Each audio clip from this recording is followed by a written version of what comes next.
guys, and welcome to my first step reel on my Showreel. I'm making a Showreel to show what I'm really capable of in the 3D world. I'm using 3ds Max and I've got a theme planned. It's sort of like, I'd say, Silent Hill style. I'm looking for a sort of that type of look. But yeah, I'm just using Camtasia to show you guys this. So let's see. So I'm not very good with autos, and that's what I'm trying to get to right now. So I've got a idea, a sort of scene that I planned to make. Warehouse door, warehouse, a junkyard outside, a truck that looks right next to a river, some scenic place to start. I'm wanting the showreel to play out as like a game, but you know, show most of my art through it. But of course it's gonna have to be low poly, and it's gonna have to not have that many draw calls, so I'm trying to reduce those by keeping it all a single texture or thereabouts. That's why I'm going to use UDK in order to do the one texture environment, and I'm thinking of a few clever little ways in order to create a single model with a single texture. This light, for example, instead of having two separate objects, I've just had it as one single object, and what I've done here is I've inverted the normals on the outside bulb, and that makes it look like it's hollow. So if I render this, it looks like it's hollow on one side, so it gives the effect of blast. It looks almost a lot better if I turbo smooth this for the moment. It'll look better in game. So let's see here, get a side view of it. So there we go. So we've got the bulb on the outside, and that makes it look like you're looking into it, and you've still got a background to it, and that will be alpha mapped, but it'll be sort of, well, transparent, but not too transparent that you see right through it and right through the other side of the bulb. I want to give it a clouded effect as if it's old. This is going to be a ruined truck after all, so one of the tires I'm planning to have flattened. So yeah, the bulb on the outside is got inverted normals, so you see through it, and the bulb on the inside has also got inverted normals. So the back of this one is extruded inward, and the normals inverted, and the top twisted, in order that it gives that sort of light effect like you get in most torches. And I'm doing that also for these lights here, and I expect I'll be doing that for the windows as well. I've figured out a way to model this in two parts while keeping it all uniformly the same. So instead of having the whole part as one model and modeling it that way, I plan to be joining the vertices up in the middle, hence why it's separate at the moment. So what it is if I show you in the editable mesh, is if I click this model, this part here faces the other way. This is because this is a copy. This model is a copy, and it's a reference object. So anything I do here, let's see, so this part of the car, let's see what it needs. It needs to be extruded upward so we can get a windscreen. This is the door, but yeah, as I say, I'm not very used to autos. I'm more into the character design, but I'm learning. So I'll extrude, and both sides will extrude. Now align these vertices so that when I do want to join them up, they'll join up together.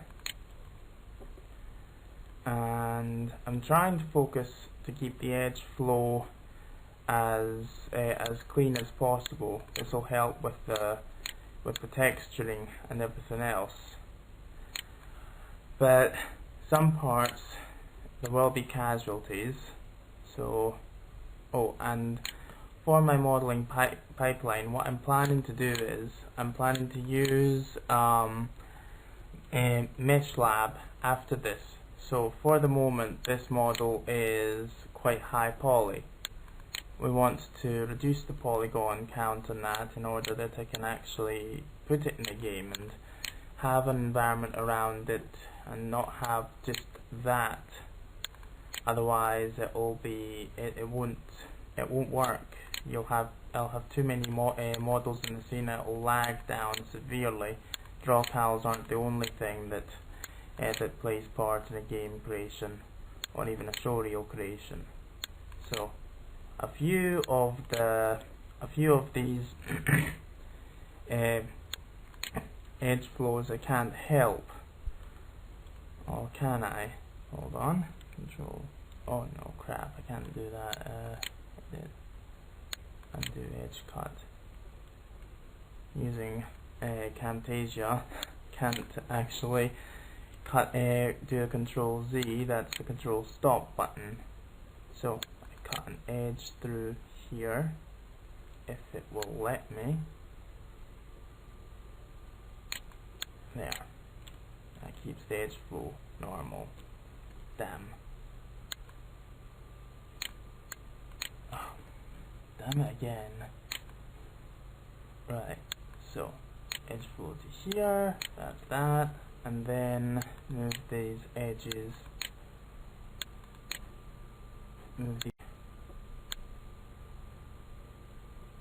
And that should create the windscreen, or one part of the windscreen. So let's see. Right. So select faces, and we'll extrude those faces, and we'll delete the normals behind them. See how everything I model on one side is replicated on the other. So yeah, this may look a bit effed up on one side, but once I change from editable mesh, it looks down to normal again. So that kind of works. So thank goodness. So yeah, if you're ever using Mudbox, I suppose we could swap from using Mudbox and sticking to this. So get this rotated, and what I plan to do then is join both sides. Crap, that's not 90 degrees. Damn it.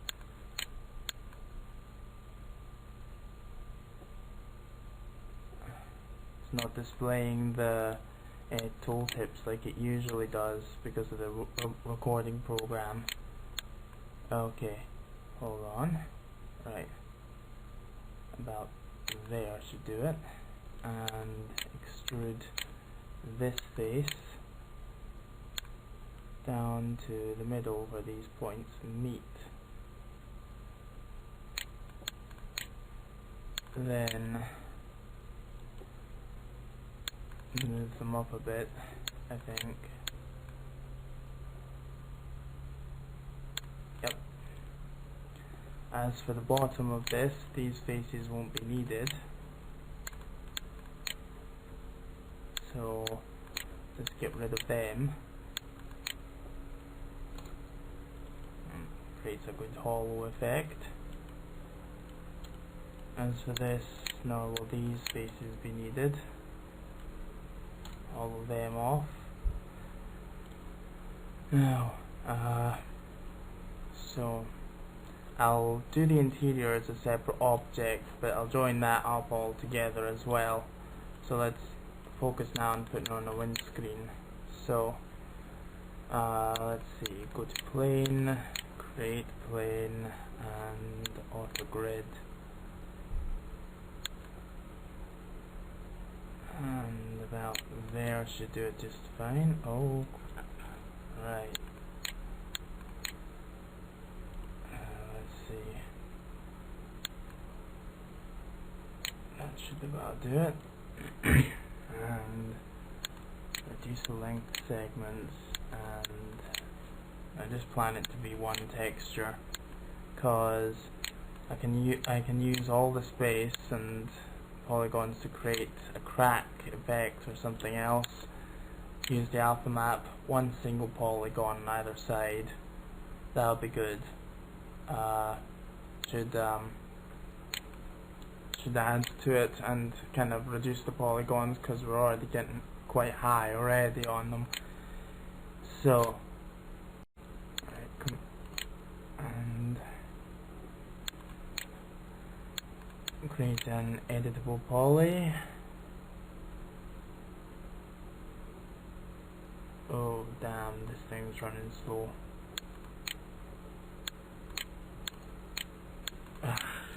Damn it, what's going on with this computer?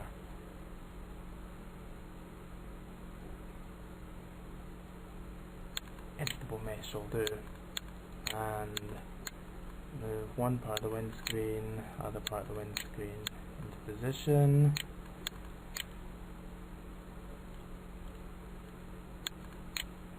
Now I've focused on some parts which the player won't really see. So, for example, at the bottom of the windscreen, no way is a player going to be able to get to the point where they actually see through the windscreen, right through the model. So, for parts that are non-essential and non-important, like the windscreen or over here at the fender at the front, they're not going to see under this. So, I've created the effect that it is a full model, but they're not going to see through that, and they're not going to see right into here. So save a few polygons and avoid the processing power. So file save. Important to save a lot in 3ds Max, considering how many times it crashes. Right.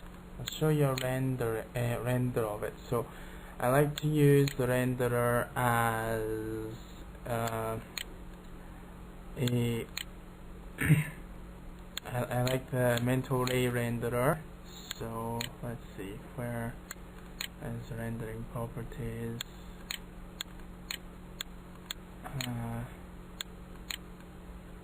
Let's see, ray tracer, render elements. Renderer.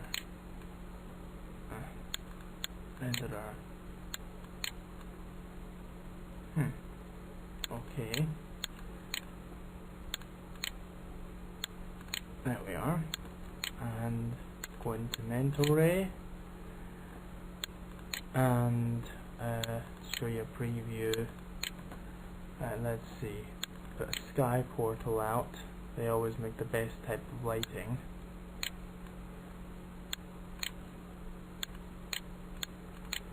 And freeze all, and hide this selection. Right, change a few of these as parameters. Don't visible to renderer, mental ray illumination, and caustic photons. Well, AGI photons go to 4, and energy, that's the higher you want, the higher in the brightness. Now, light shader, enable, and light shader, let's see, ambient reflective occlusion. I think occlusion would be better. Show off some of the shadows. No photon emitter, and that should be about it.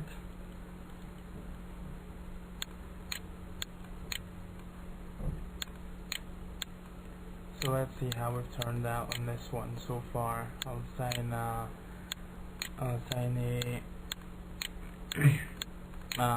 a material to this, Let's see, so for materials, solid glass onto that one.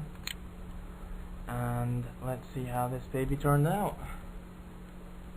Let's see, so turn it to this side I think so you can see the results so far. And render. Oh, well, the occlusion's not looking like it's done much of a job, but yeah. So I used the photograph I took from around. I took several photos of several cars, and I thought I want this to look like this. So I thought of the truck that I took a picture of, and it looked like the most appealing way that the car would look. An old-fashioned one, pickup truck, quite derelict. So I plan to texture this using a lot of rusty effects, and let's see how this turns out. So a lot of rust effects. Oh, okay, this one's obviously not going to work for us. So yeah, plan to add a bit of rust. I'll show you the picture of which I have somewhere here. Let's see, resources.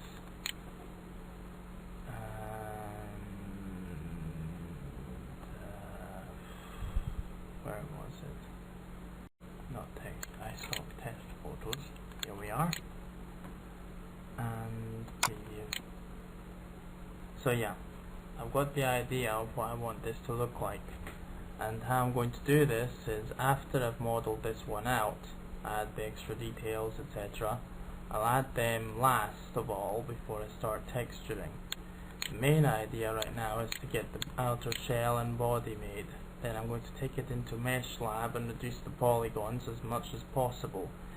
Keep the original model, and then take it to XNormal and print the normals of the original model onto the cut down version, so that way it can save as much polygons as possible. Crazy Bump afterwards I think I'll use for all the minor details that we won't really be able to normal map ourselves, so I'll use Photoshop to extrude and bevel out the details, add some details myself, and then use Crazy Bump to make them extruded, bumped out more. Apart from that, I'm also thinking of using 3D Coat for the texturing. Its texturing powers are amazing when it comes to anything, when it's characters or automobiles. It's a really good program and it's free, so that helps. Anyway, that's my first real one on the developments of my showreel. Hope you enjoyed and hope you learned something from it. Thank you.